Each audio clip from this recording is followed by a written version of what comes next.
We got to talk about it. We got to talk about it. You know how we do. We getting straight into it. Is owning a home a scam? You see all these videos on YouTube. Oh, housing is too expensive, which it is. Oh, people are losing their home, which they are. Oh, don't buy a house because of this and because of that and because of this and because of that. So you don't know what to do. You know you want a house. I sure would like a house. But you seeing these stories, you reading this, you're reading that, you watching too many YouTube videos that's just about getting views. I'm not telling you to go out and buy a house. I'm not telling you that you shouldn't be renting. But we got to stop allowing our emotions to dictate us and run us, especially when it comes to making decisions. I got the notes, so you already know what that means. I got the notes, so you already know what that means. We about to drop that wisdom. We about to say some things and speak some things that are going to make you think. Like, you know what? That brother, right? I'm not here to hurt you. I am here to help you. I am also speaking this video from the perspective of a homeowner. Technically, we still rent because we still owe money on the property. Just to be real, we owe about, I think, a little less than $5,000. You know, a little less than $5,000. So we could lose a house theoretically, but are we gonna lose a house? Like, no, man, we're not gonna lose this house over that. Our payments are only $225 a month. You may say that's impossible. It's not impossible. In fact, when I bought this house when lumber was $9. I renovated this house when lumber was about $9, give or take. You know, it went up and down. And you know what that time period was? Yep, COVID. I bought this house right when COVID had popped off and lumber was through the roof. So I had to pay for that, but I saved money in other places. Think about that. Save money in other places by doing what? By being wise. Now, let's go ahead and break it down. I want to first define what a scam is. Y'all know, if you don't know, when I get these notes out, I'm reading from the notes because it makes it easier for me. It makes it easier for you. The legal definition of a scam is the intentional use of deceit, a trick, or some dishonest means to deprive another of his, her, your money, property, or legal right. In itself, is owning a home a scam? No. By definition, by the legal definition, owning a home is not a scam. Now, we could talk about other stuff, which we will, but if owning a home is a scam and the people who are selling you the home are scamming you, then what does that say about you? It means that you went to, I can't, I want to give it away right now. Let's go to our first point. I watched this video and this guy was speaking about this, and I watched a few videos. I'm like, you know what? I need to speak on this. Some of the points they make is the government owns your home. Is buying your home renting from the government because of property taxes? Because the main thing that people talk about, property taxes, property taxes, property taxes. I've said it myself. I ain't gonna say it a lot. So you lose your home. Am I saying it's right? To a certain extent. We know what's going on. But you have to understand the situation, understand the environment, understand where you at, understand who you are if you look like me, if you get what I'm saying. You cannot play the game if you do not understand the rules. So when you're going into a situation where you are buying a house, one of, if not the largest purchase most people are going to make ever in their lifetime, why are you buying a house and you don't understand the rules of those who put the rules in place? the bankers, the financiers who are making money off of these homes. I'm just saying. I think we're getting somewhere. Let's be clear though. Property tax is not a rent. It's not rent. It's the maintenance fee for the society your home exists in. No matter how you look at it. That tax funds your roads, schools, fire departments. You benefit from it daily. You may not benefit from it the way you think you should, but let's be real now. America does have some type of infrastructure. Is it a aging infrastructure? Does it need to be updated? Of course. So you're like, hey, where are my tax dollars going? But let's not act like we live in the bush. And Africa ain't the bush. If you've been to Africa, if you actually done some research, it's not how they have painted it. And even if you go to Africa and live in the African society, there's still going to be some type of taxes that is paid. So again, paying property taxes, you're not renting from the government. You're paying for infrastructure that keeps your property valuable. Do they manipulate the situation? Of course, of course, of course. We know that. But that's with everything. Understand the rules so you can play the game and maneuver how you need to maneuver.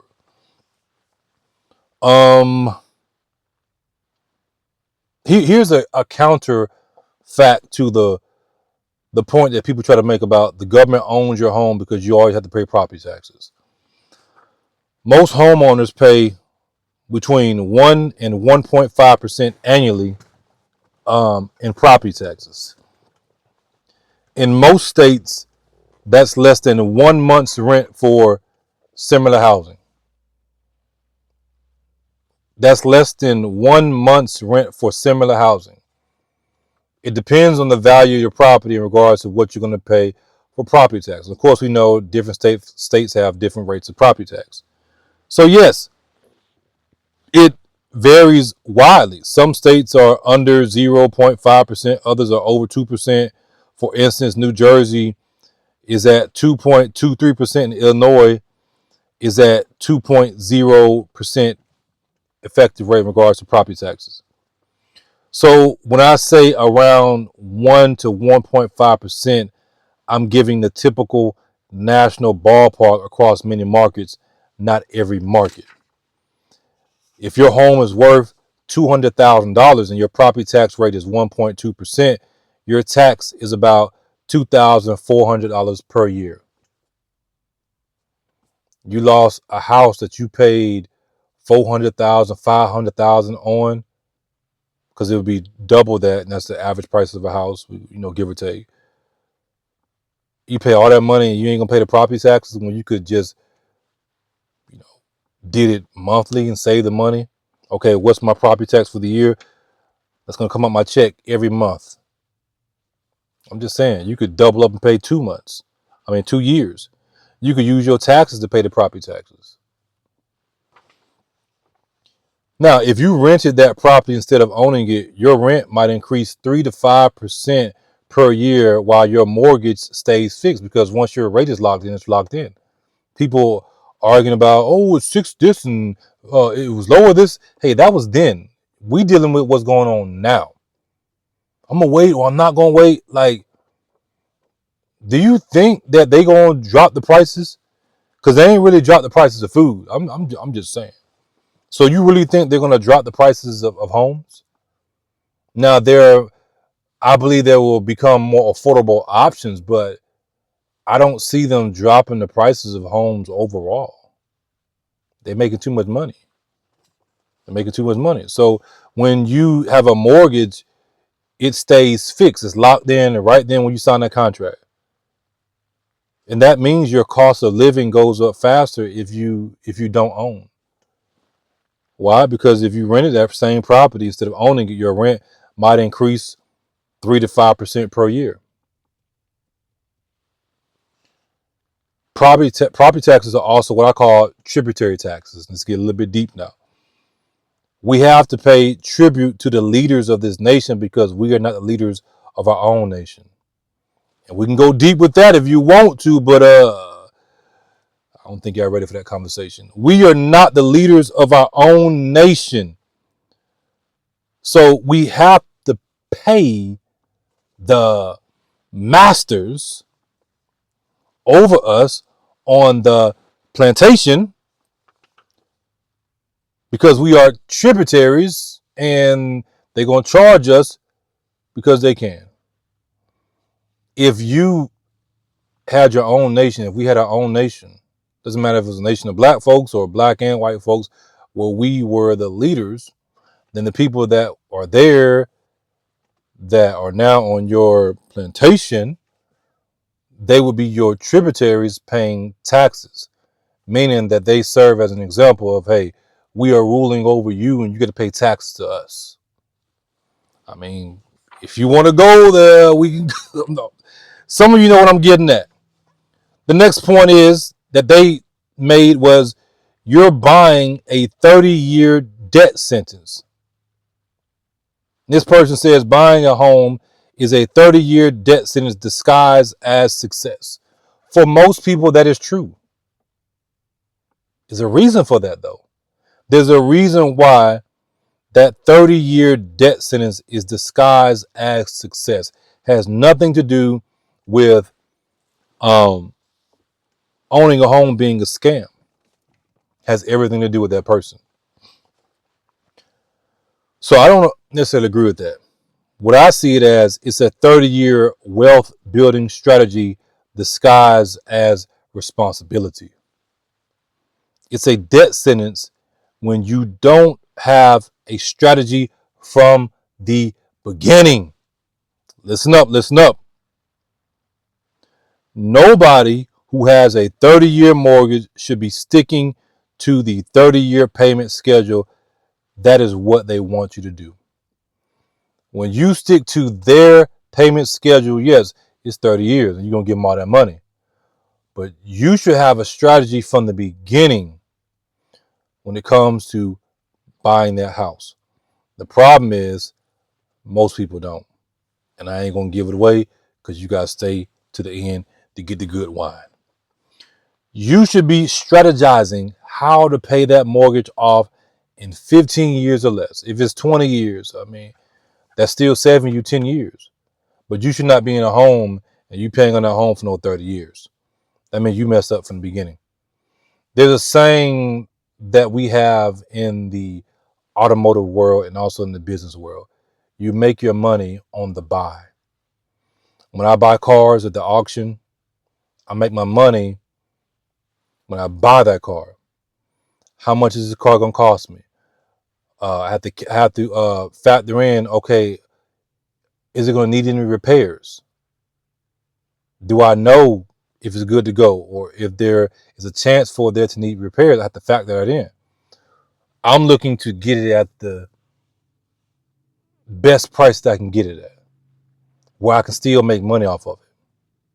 You make your money on the buy. The house that we currently have, we made our money when I bought it. I bought the house for $10,000. It was rough, but I put another 50 to 60,000 in it over time.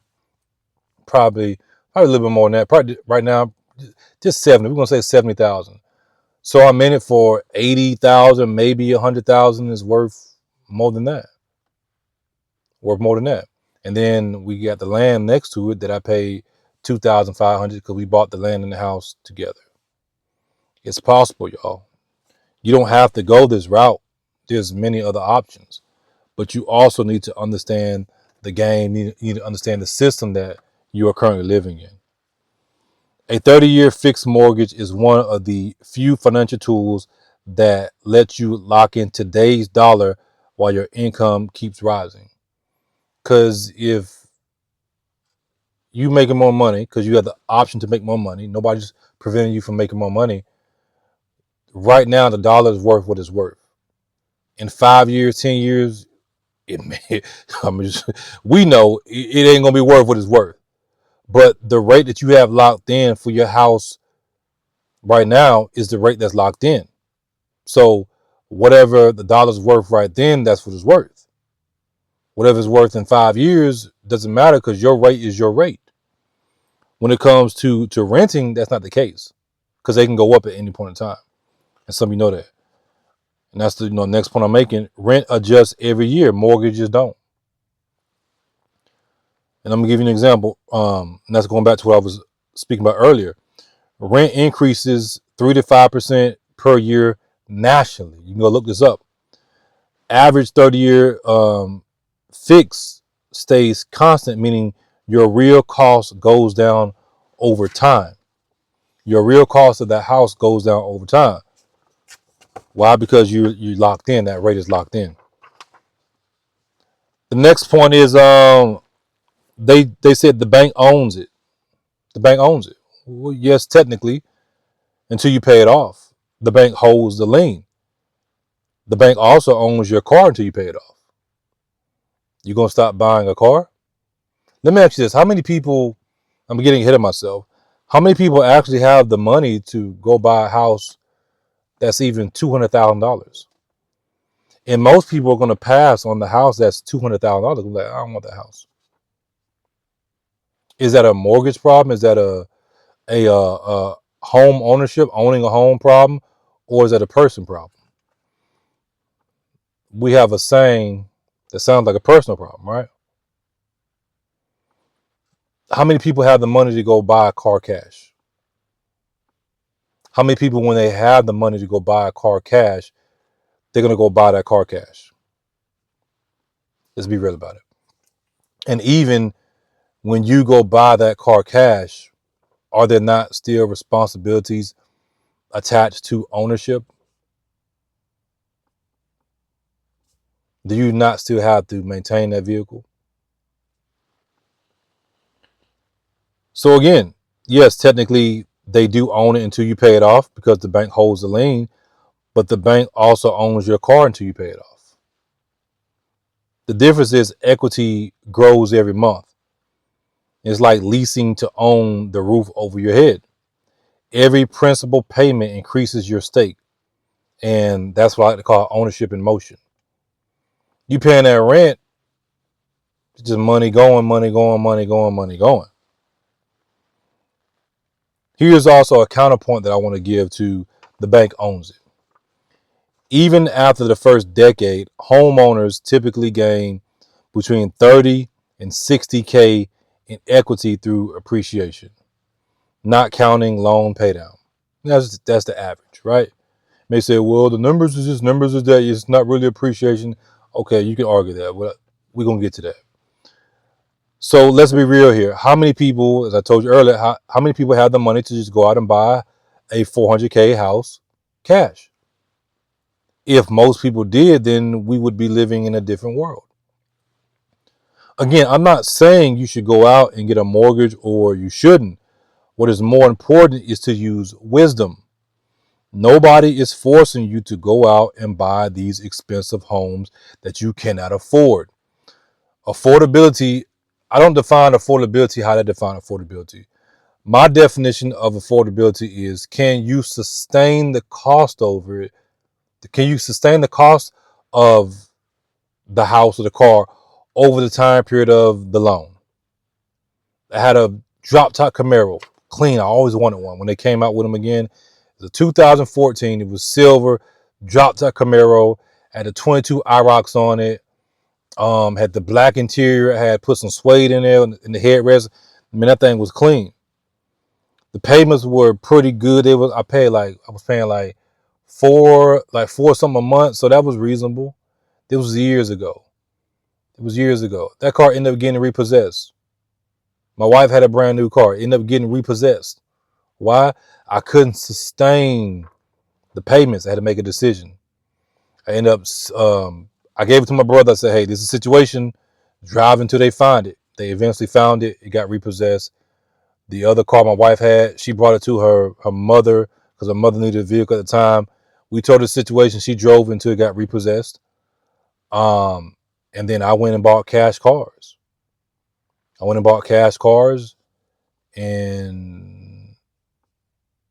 we've had cash cars ever since then.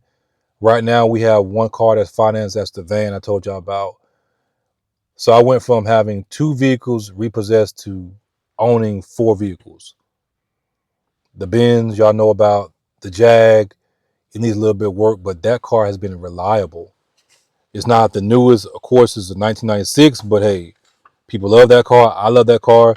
I love it, even if people don't love it, because it's my car and I like the car. And then we got the red car and of course the van and everything. We still owe money on that, but we're not going to lose that. We make our payments, and I pay that off the end of this year, coming into the next year. So, what is more important? What is more important is to use wisdom. Nobody is forcing you to go out and buy these expensive homes that you cannot afford. It's a flex to others, but it's not a flex to yourself, especially when you're struggling with the payments and eventually you get kicked out because you got foreclosure. Affordability is being able to afford it across the life of that mortgage, of that car loan, or whatever it is. If you can't afford it, then it's too expensive for you. If you can't afford it in that regard, it's too expensive for you. Been there, done that. I couldn't afford it. Obviously, I couldn't because it's not mine. If it was mine, I would still have it and I would be able to sell it on my terms. That's the power of ownership. You can do whatever you want to with it on your terms, to a certain extent, of course. You got to go through the city and stuff like that, but you get the point. The next point is, they said a home isn't a investment. I don't agree with that.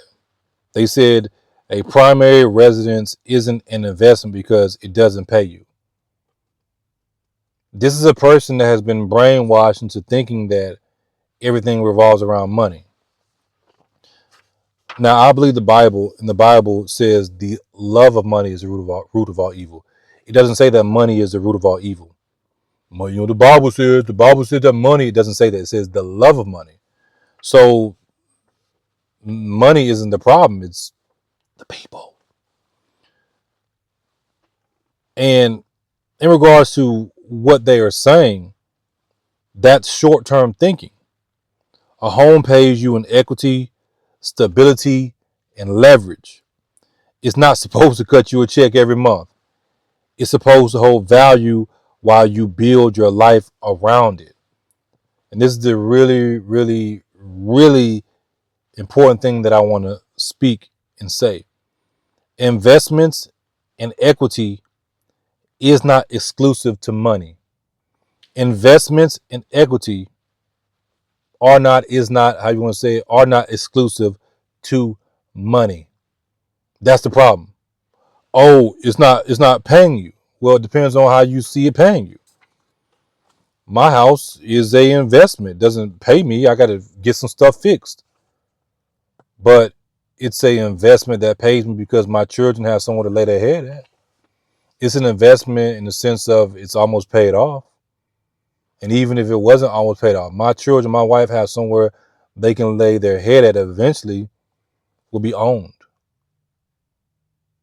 My mother is in a house and she is pushing 60, if not 60, that she has been in for probably 30 years. Guess what? She's been renting. This is a house that I grew up in when my mother and my dad and my mom were married. They started out renting. And guess what? She still rents that same house. Once they got a divorce, he left. He's doing his thing. He got remarried and stuff like that. But my mother is still in that same house paying rent. And you know what she wants to do now? She wants to buy it. How much money has she spent paying rent in the same house that she doesn't own, but now she wants to buy it? It's going to cost her more. One of the main reasons she wants to buy it, so she can have something to leave to her children. Because that's a house that we basically grew up in. Another thing is you can also turn equity into opportunity. You got HELOCs, you can rent it out, you can refinance it for cash flow that you want to do. There's more things that you can do with it because you control it. Even if you don't outright own it, you still owe money on it. There's still leverage points that you have that you can pull on if you know which one to pull. The next point is they said you're paying $900K for a $400K home. That's understanding the game. And that's technically true if you make minimum payments. If you're making minimum payments, the problem is you're making minimum payments because you got into a house that you said, I can afford this. We tell ourselves, I can afford it when you know you really can't. Because you don't want to put your pride aside and say, let me go get the cheaper house. Let me go get the house for $200,000, $250,000. I can pay that off fast. Matter of fact, I can double the payments if I want to. And then once I pay that house off, I can rent it. I can Airbnb it. I can do whatever I want to with it. And then use that income from that smaller house to pay for the bigger house or the more expensive home. So what's left out about that is that rent over those same 30 years will cost even more with no ownership, no tax write-offs, and no, appreciation. And no, what I'm saying, no value to you. Value isn't exclusive to money. A person may have a home and paying on a home, quote unquote, mortgage because there's value in having their family there. To me, that's more valuable than, it's not paying me money. If that's the case, then you are, in the world of being an investor. If you don't know how to invest, then you don't need to be investing. As simple as that. And if you rent, and this kills the game right here. If you rent, that landlord that you are renting from still uses your rent to pay off his mortgage. So whose wealth are you building? You're paying somebody's mortgage.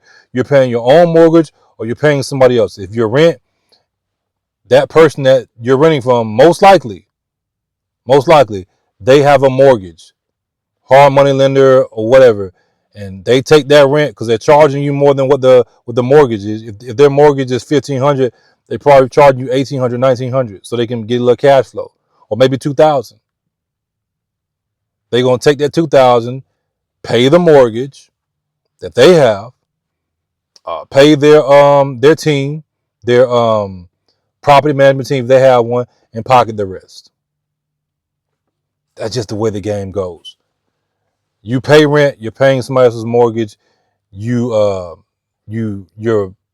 have your house, you're paying a mortgage. You're paying somebody's mortgage, unless you just own the house outright.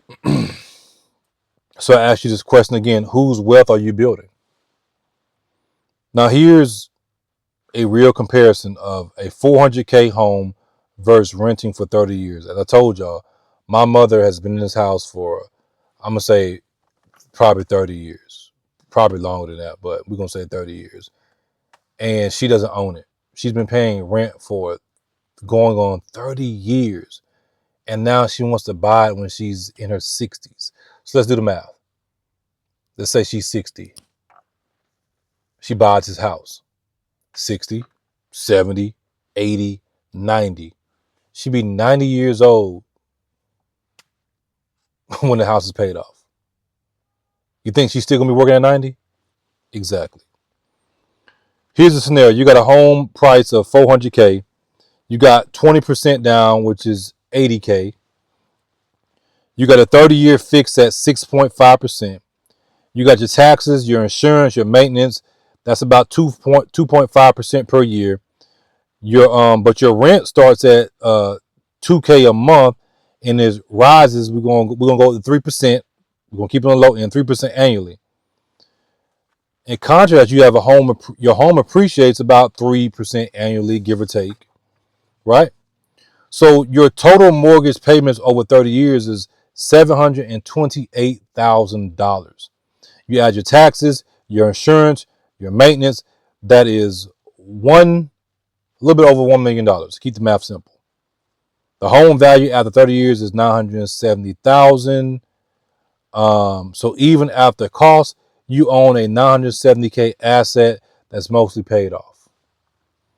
Now here's the rent reality, because you're paying. Matter of fact, let's go back.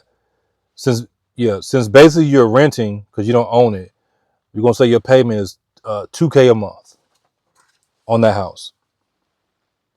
Here's the rent reality. If you rent for 30 years starting at $2,000 and rent climbs just 3% yearly, you'll pay roughly 1.14 million in total rent over 30 years.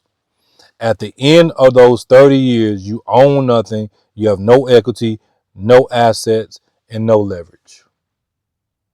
So you end up paying more because average rent gonna be about $2,000, right? If you stand somewhere that you don't really want to stay, I'm just using this as an estimate. You're paying $2,000 for 30 years. You're gonna pay about 1.14 million over that same time period, and you don't own it. You have no equity, no assets, you have absolutely no leverage. I'm just saying. So when people say you're paying $900K for a $400K home, remember the renter probably paid more than you for nothing. The difference is one ends up with keys, the other ends up with receipts. The next point is the builders and the banks get rich, and that's half right. The system does benefit the builders and the banks. Just it is what it is, right? But you know what's worse? Sitting outside the system complaining while they eat. What I believe is real kings learn the rules of the game so we can play to win. You can't change the game from the bench. You can't change the game complaining, but you can get in the game, understand the rules of the game, and maneuver through the game to benefit you and your family, and then teach others. Of course, the game changes, the rules change, and you adjust accordingly. It is what it is. You can't do nothing about the system that you are living in from the sidelines. You can't understand it from the sidelines all the time. The next point is, even if you own it, it's an expense. Everything in life costs something. A car costs gas. A body costs food. They going up on food prices. They've been going up, but we still buying it, ain't we? They going up on electricity. They going up on the internet. You don't need the internet to survive, really. There's other ways around it, but we still pay for it. A car costs gas, a body costs food, and a roof costs maintenance. I just put a new roof on my house about 4 months ago. Cost me a little bit over $5,000. You think I want to give them $5,000? No. But who's to say that the landlord, if I was renting, they would fix the roof if it was leaking? They probably would because it's their investment. But a lot of them, they don't be fixing stuff. You're gonna pay somebody. I'd rather basically pay myself. The question isn't whether it costs, it's whether it builds value over time. A brand new roof, it builds value over time because that's the first thing they're going to look at when or if we decide to sell. Does it have a new roof? They go, oh, it has a new roof. The roof is only, a year or 2 years old or even 5 years old. They're going to look at stuff like that. So that is value for me over time. But unlike rent, every upgrade, every payment, every repair increases your property's resale potential. The next thing is, it's better to invest in the S&P 500. Is it better to rent and put your money in the stock market? Comparing buying a home to buying the S&P 500 is like comparing a gym membership to a refrigerator. They serve two different purposes. We have money in the stock market, but we also own our home. Stocks create liquidity. Homes create legacy. Legacy for my children. The stock market doesn't do that directly. It can if you know what you're doing. But my children can take that money and later on and do what they want to with it. This house is something that they have memories somewhere. They lay their head at somewhere. They have what we call a safe space. That's not the same thing. At least not for me. The smartest investors own both. We diversify. And guess what? A paid off home gives you the freedom to invest more aggressively because you're not worrying about rent. We paid money off on this house then that's an extra 225 that we have to invest in the S&P 500. I say do both. The next point is rent and invest the rest. That's what they were saying. And that's cool if you have discipline, but most people don't. Let's be real about it. If they did, then we would be living in a different world. People say they'll invest the difference, but lifestyle creep eats that money away. I'm going to do this, I'm going to do that. New Year's resolutions, but how many people actually do it? A mortgage forces you to save by building equity. It's structured discipline for people who don't want to think about it every month. That's why homeowners' median net worth is 38 times higher than renters. You don't believe me? Go look it up. Homeowners' median net worth is 38 times higher than renters. I know some of you listen to the video, you're renting.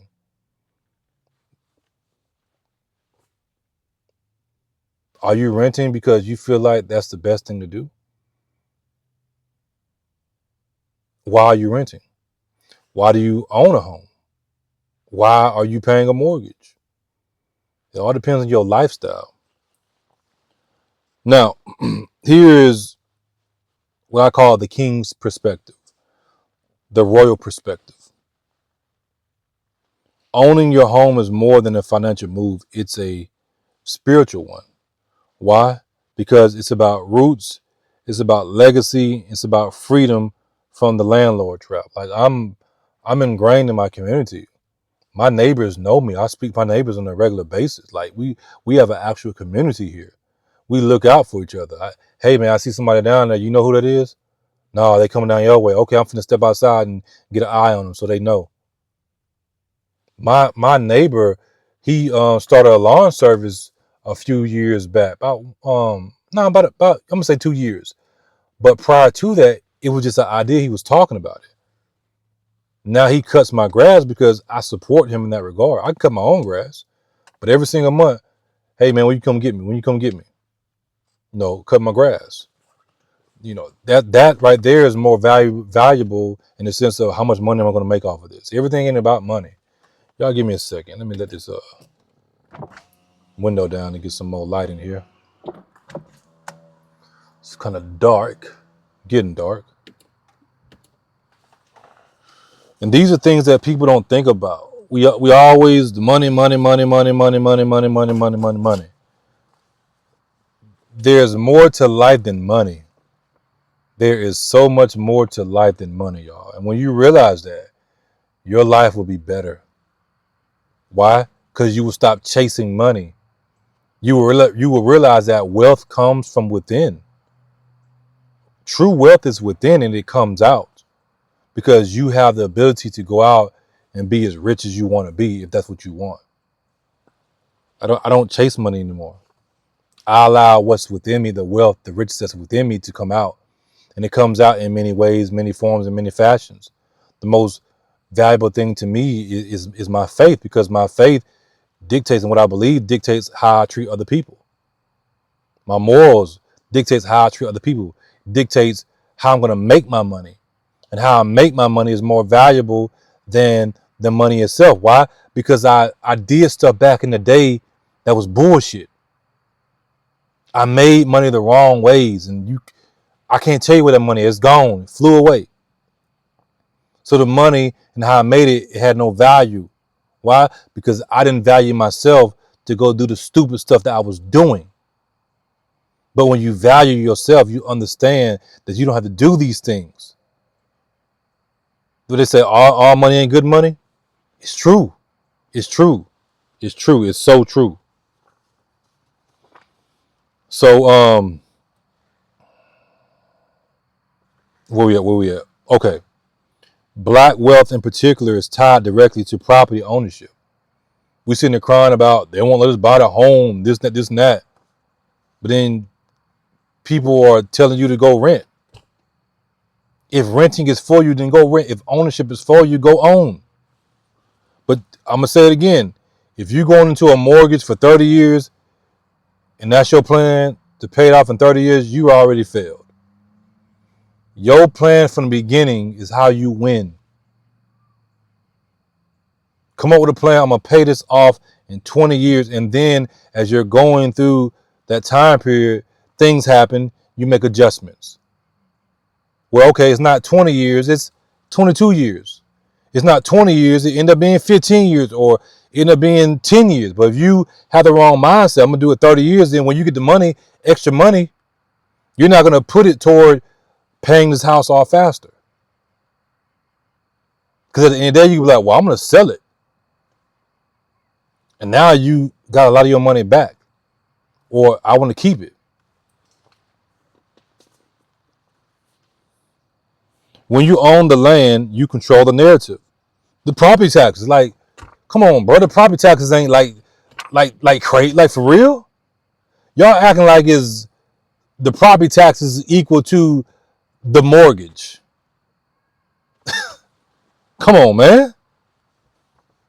$2,000, $3,000 a year.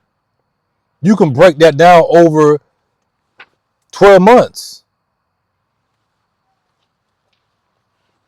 When you own the land, you control the narrative. Where your kids grow up, what schools they attend, how safe your block feels. And to me, that's real power. That's what makes you a king. Part of being a king to me is ownership. And yes, we do have to go through things where we're relying on others. Well, okay, let me get a loan. Let me get this. Let me get that. But there are lessons in that. Yet at the same time, you can dictate how much you're borrowing.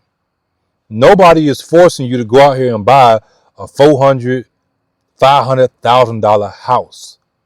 That's you, because you want to flex on others. Most of you don't even need that big of a house. And I've seen houses that are older houses that may need a little work.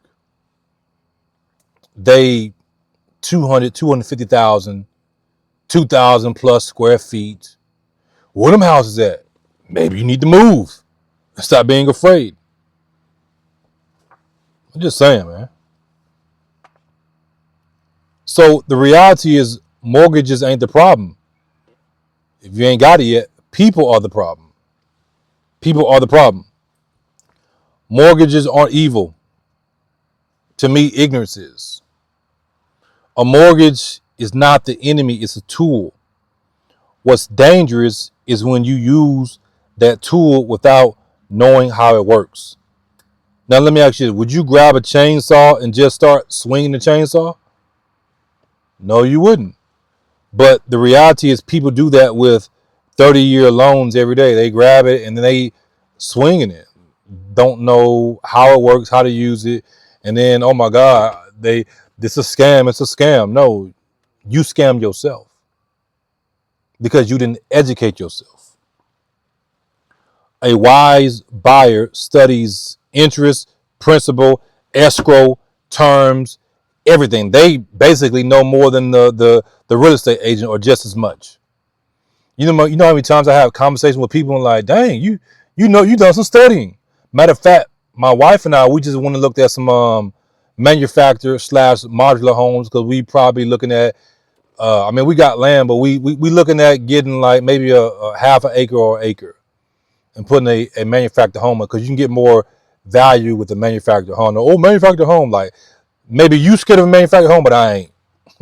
I ain't. And so when we're having this conversation with this lady, she's like, "Oh, okay, y'all done your research. You know a little something. They can't take advantage of you when it comes in the fact they respect you more because they know that they're not going to be able to use the same tactics that they use on other people." Again, a wise buyer studies interest, principal, escrow, and terms. A prideful buyer just wants to post new homeowner on Instagram. And those are the ones that be crying. The real scam is emotional buying. Most people don't get trapped by the bank. They get trapped by their emotions. Because if you did your research and you were like, nah, I'm not doing that. That's a bad deal. That's a bad deal. I'm not doing that. It's up to you to protect yourself. Even God expects you to protect yourself. Oh, God ain't doing nothing. Well, God gave you the power to protect yourself. God ain't protecting my family. God looking like, ain't you the husband? Did not make you to protect your wife, but you saying that God didn't, protect your wife when you sitting there. Certain things are out of our control, but it's your job as a man to protect your family. Just like God made you to protect yourself. And if you can't protect yourself, then that's when others are supposed to step up if they're around, say, hey man, that ain't right. We ain't finna do that. If a man is taking advantage of a woman or something like that. But we know nowadays a woman can get a pew-pew, play them games you want to. And you pop a few off of them and see how that works out for them. I'm just saying. But yeah, most people don't get trapped by the bank. They get trapped by their emotions. They fall in love with granite countertops and forget about the long-term cost. The scam isn't the loan. The scam is agents and lenders taking advantage of emotional buyers who never learn the basics. The scam is you allowing them to scam you by not educating yourself. Pride keeps people broke. It also makes people broke when they have. Everybody wants to skip the starter home phase. They want what they see on YouTube or what the influencer got, this 5-bedroom crib with the mansion. Meanwhile, real kings, real queens, real royalty starts where they are, not where their ego wants them to be. I want to be in a Lambo. My ego wants me to be in a Lambo because I want a Lamborghini. I'm not about to risk everything that I've been building to go get a Lamborghini just to say I got a Lamborghini. I'm going to work towards getting a Lamborghini. And when I get that Lamborghini, I'm not paying for it. Everything that I've done before that, prior to getting that Lamborghini, it's going to pay for it. Everything I'm doing right now is going to pay for that Lamborghini. So the money that I get from the military, VA money, VA benefits, and my other investments, they stay what they're supposed to be. If I need to go in there and, okay, get a little bit from here and get a little bit from there, then cool. But right now, hey, we got a Benz. We got 2008 Benz. Clean. We got a 1996 Jaguar XJ6. Inside clean, outside need a little bit of work. We good. We good. We can always level up. Cars ain't going nowhere. Houses ain't going nowhere. Don't risk your future for short term. I've been there. I've done that. It's the same thing also with relationships. We get into relationships. Why? Because of our emotions. Let's get a little light in here because it's getting kind of dark. Some light in this guy. I ain't gonna keep y'all too much longer. But yeah, I mean, we get into relationships. Why? Because of our emotions. Oh, they look good. They smell good. All these other things. And then like, man, this ain't what I thought it was. She bad, but she ain't worth the trouble. Why? You let your emotions get the best of you because you lack self-control. If you have the power of self-control, then you will walk away from bad relationships. You will walk away from bad friendships. You will walk away from bad house deals. You will walk away from bad car deals because you will humble yourself and say, no, I ain't finna do that. I'm not finna do that. Now, when we lack wisdom, we end up in situations like, man, okay, I got to do this at this time. For example, the van we got, I'm thankful for the van, but I hate that van because it's a bad deal. For what the van is worth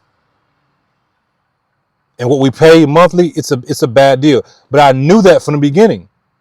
At that particular point in time, I had to do what I had to do for my family.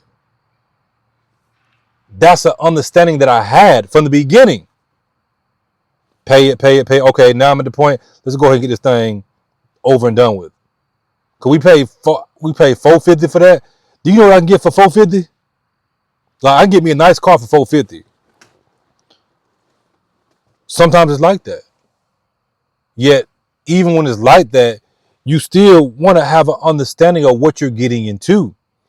I'm getting into the situation, but, and I hate to be cliche at this point in time, but there's a pivot There's a pivot that comes with boom, okay, that's the point right now. I'm pivoting out of here. It's going to be something different. I'm going to pay that van off. My wife said, I mean, it's a reliable van. It has its issues. I'm gonna get some things fixed on it. Needs some struts and stuff like that. I mean, that's the main thing. Needs some struts. But my wife said, just keep it until the wheels fall off, and then go get something else. Because I was gonna pay it off, and then I know that if I sell it, I can get about, if I do private, probably like 3,000, maybe, give or take. If I sell it to a dealership, they probably give me like 2,000.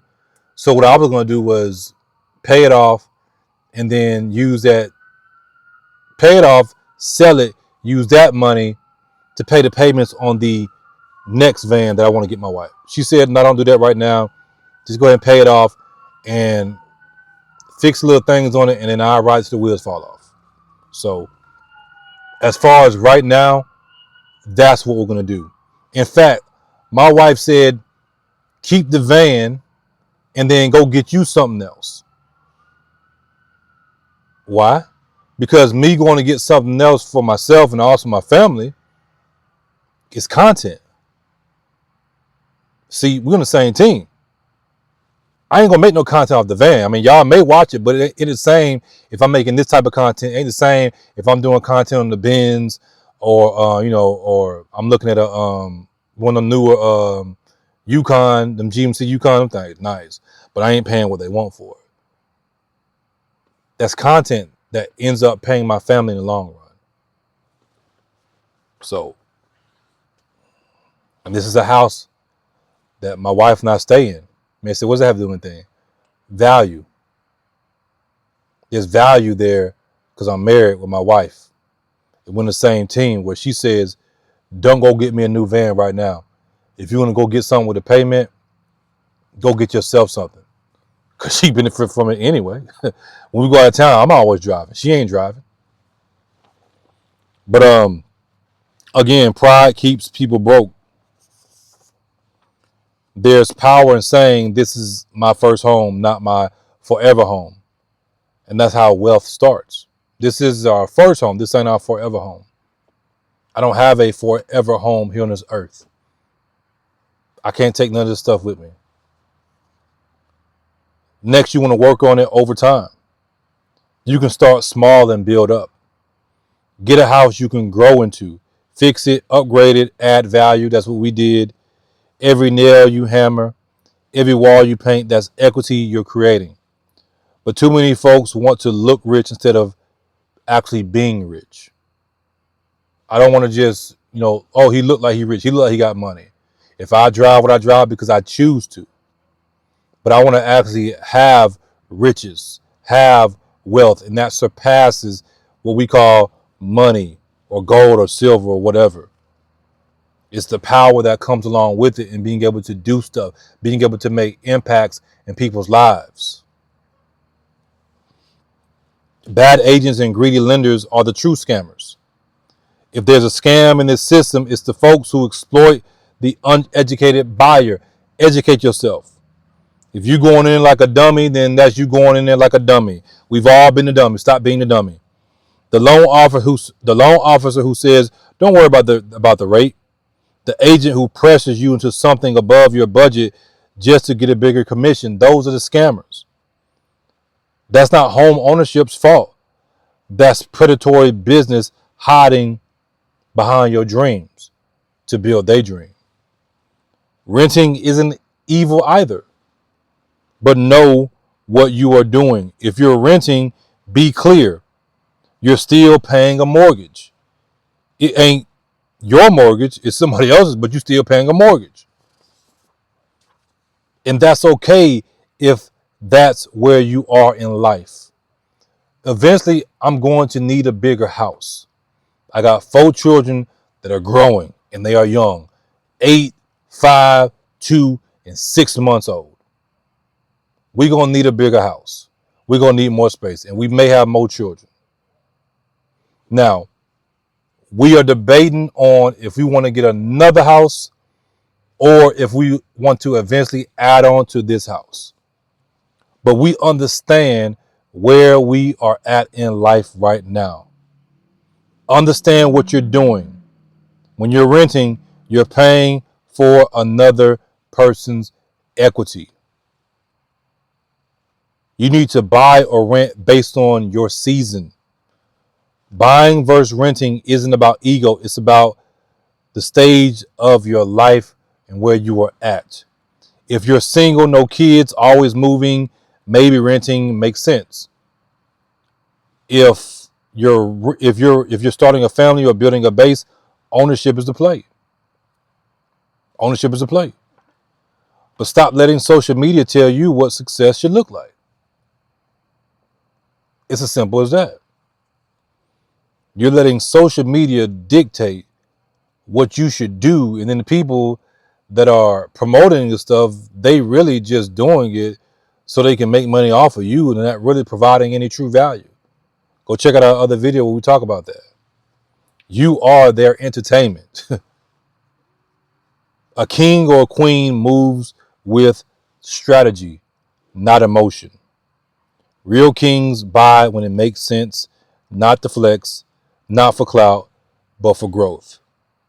You don't buy to impress your neighbors. You buy to protect your future. And you also, enjoy yourself. Y'all are doing it for the wrong reasons. And that's the difference between being a buyer and being a builder. So, in conclusion, no, owning a home isn't a scam.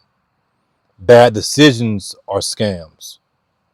Debt without strategy is a scam. Just like you got credit cards. They give you the money. I know I got a few of them. I got one credit card with 19 bands on it. Is it a scam if I use their money and then I'm like, oh man, my payments is too expensive. I can't see they got me. They got me. No. I should understand the rules before I got into it. I should never ran it up trying to live a lifestyle that I wasn't living before and I can afford. Trying to impress somebody else instead of doing it because this is what I like. I enjoy. I enjoy cars. I enjoy business. I enjoy building businesses from scratch. The trials and tribulations that come along with it.